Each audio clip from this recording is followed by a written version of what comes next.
చాడుతున్నారా? దాని ఫలితంగా అధికారులు టార్గెట్ అవుతున్నారా? మీరు ఇందాక పూర్ణచంద్ర గారు అన్నట్టు వాళ్ళు వీళ్ళు పవర్ 5 సంవత్సరాలు ఒకళ్ళు, ఇంకొక 5 సంవత్సరాలు ఒకళ్ళు, లేదంటే 10 ఇయర్స్ ఒకళ్ళు, ఇంకో 10 ఇయర్స్ ఒకళ్ళు. ఇది బాగానే ఉంది. కానీ అధికారులు టార్గెట్ ఎందుకు అవుతున్నారు అనే ప్రశ్న కూడా ఇక్కడ ముందుకు వస్తుంది లక్ష్మణ్ గారు. అందుకనే ముఖ్యంగా అధికారులు కూడా దీని నుంచి ఆలోచించాలి. మనం రాజకీయ పక్షాలతో దగ్గరగా ఉన్నంత మాత్రాన మనకి ఏమీ జరగదన్న ఒక భావన కూడా వచ్చింది. దానివల్ల ఈ విధంగా అధికారులు ఫైనల్గా బలి అవుతున్నారు ఎక్కడ చూసినా కూడా. సో ఈ విధమైన పరిస్థితుల్లో ఇప్పుడు యంత్రాంగం మేల్కొని సీనియర్ లీడర్షిప్ ఏదైతే ఉందో వారు నిర్దిష్టమైన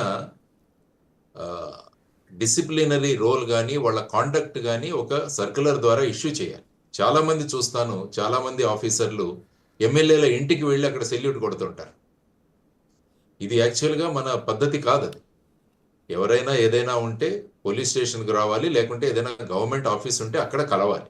ఈ విధంగా ఇండ్లకు పిలిపించి అక్కడ మీటింగులు పెట్టించడం ఇవన్నీ కూడా కాదు. కాబట్టి నియమావళి అన్నదాన్ని ఒకటి ఇష్యూ చేయాలి. ఆ నియమావళిని వెబ్సైట్లలో కూడా పెట్టాలి, ప్రజలకు కూడా తెలియజేయాలి. ఈ నియమావళికి ఉల్లంఘిస్తూ ఎవరైనా ప్రవర్తిస్తున్నారంటే వెంటనే వాళ్ళ మీద చర్యలు రావాలి. ప్రధానంగా ఇక్కడ చూసుకోవాల్సింది ఏంటంటే పోలీస్ రిఫార్మ్స్ అని 2006వ సంవత్సరంలో సుప్రీంకోర్టు ఒక జడ్జిమెంట్ ఇచ్చింది ప్రకాష్ సింగ్ గారికి వెళితే. అందులో వాళ్ళు చెప్పింది ఏంటంటే పోలీసు విభాగం అన్నది ఒక హైరార్కియల్ స్ట్రక్చర్లో అది పనిచేస్తుంటుంది. అంటే మిగతా డిపార్ట్మెంట్లో ఇంత హైరార్కియల్ స్ట్రక్చర్ ఉండదు. ఆర్మీ తర్వాత పోలీసులో చూసుకుంటే సీనియారిటీ, జూనియారిటీ, సీనియర్ ఆఫీసర్ వాళ్ళు ఇచ్చే ఆదేశాలు వీటన్నిటి మీద విభాగం పనిచేస్తుంది. అందుకనే వాళ్ళు ఏం చెప్పారంటే పోలీసు యంత్రాంగం రాష్ట్రంలో ఎలా పనిచేస్తుందన్న దాన్ని రివ్యూ చేయడానికి ఒక స్టేట్ సెక్యూరిటీ కమిషన్ను ఏర్పాటు చేయండి అని చెప్పారు వాళ్ళు. స్టేట్ సెక్యూరిటీ కమిషన్లో ముఖ్యమంత్రి ఉంటారు, లీడర్ అపోజిషన్ వాళ్ళు ఉంటారు, తర్వాత హ్యూమన్ రైట్స్ కమిషన్ వాళ్ళు ఉంటారు, సమాజంలో ఉన్న ప్రతిష్టమైన వ్యక్తులు ఉంటారు. వీరందరూ కలిసి పోలీసు విభాగం ఏ విధంగా పనిచేస్తుందని రివ్యూ చేస్తుంది. కానీ అటువంటి స్టేట్ సెక్యూరిటీ కమిషన్లు ఎక్కడా కూడా అపాయింట్మెంట్ చేయబడలేదు. ఆ తర్వాత వాళ్ళు ఏమన్నారంటే డీజీపీ నియామకము, తర్వాత ఆపరేషనల్ పోస్ట్ అంటే ముఖ్యంగా ఎస్పీ, పోలీస్ స్టేషన్ ఇన్ఛార్జి, ఇవి ఆపరేషనల్ చాలా ముఖ్యమైన పోస్ట్. వీటి కోసం వీళ్ళకు మినిమం 2 సంవత్సరాల టెన్యూర్ ఇవ్వాలి. అంటే వాళ్ళ ఆర్డర్. లక్ష్మణ్ గారు ఇప్పుడు ఎమ్మెల్యే లెటర్ ఉంటే పోస్టింగ్లు వస్తున్నాయి, మంత్రి లెటర్ ఉంటే డిఎస్పీ అయితే మంత్రి, మామూలుగా ఎస్ఐ అయితే సిఏ అయితే ఎమ్మెల్యే. ఆ రకమైనటువంటి మరి మీకు నాలెడ్జ్ ఉందా? తెలియకుండా ఉండదు, కానీ నాకున్న ఇన్ఫర్మేషన్ అదే దురదృష్టకరం. దానికి CM should set the standards. ముఖ్యమంత్రి అన్న వాళ్ళు స్టాండర్డ్ సెట్ చేయాలి. ఇటువంటి వాట్లను మేము అలౌ చేయము అన్నది. తర్వాత డీజీపీ ఎవరైతే ఉన్నారో స్టేట్కి వాళ్ళు గట్టిగా వ్యతిరేకించాలి.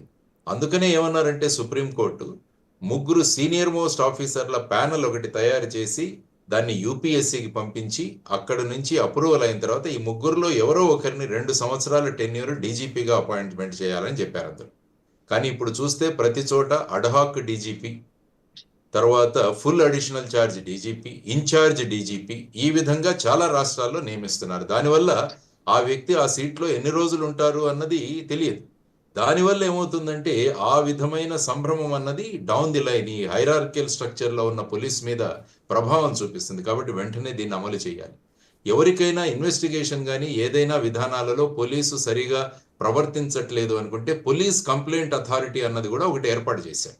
కాబట్టి ఆ పోలీస్ కంప్లైంట్ అథారిటీకి ఒక హైకోర్టు రిటైర్డ్ జడ్జి ఆధ్వర్యంలో ఉంటుంది, దానికి కంప్లైంట్ ఇవ్వచ్చు. సో ఇలాంటి అనేక వ్యవస్థలు ఉన్నప్పుడు తర్వాత ప్రమోషన్స్, ట్రాన్స్ఫర్స్, వీటన్నిటికీ కూడా పోలీస్ ఎస్టాబ్లిష్మెంట్ బోర్డ్స్ అని ఉంటాయి. సో వీటన్నిటి పర్యవేక్షణ చేయడానికి స్టేట్ సెక్యూరిటీ కమిషన్ ఉండాలి. కానీ ఇటువంటి విధానాలు, ఎందుకంటే ప్రతి ప్రభుత్వం కూడా పోలీసు తమ చేతిలో ఉండాలి అని కోరుకుంటుంది. ఎందుకంటే వెంటనే నిర్ణయం తీసుకొని వెంటనే యాక్షన్ తీసుకునే విభాగాలు ఓన్లీ పోలీస్ డిపార్ట్మెంట్. అంటే ఎఫ్ఐఆర్ బుక్ చేయడము, అరెస్ట్ చేయడము, ఇన్వెస్టిగేట్ చేయడం, ఇవన్నీ కూడా ఒక సిస్టమేటిక్గా జరగాలి. దానివల్ల ఏమవుతుందంటే నిర్ణయాలు తీసుకునే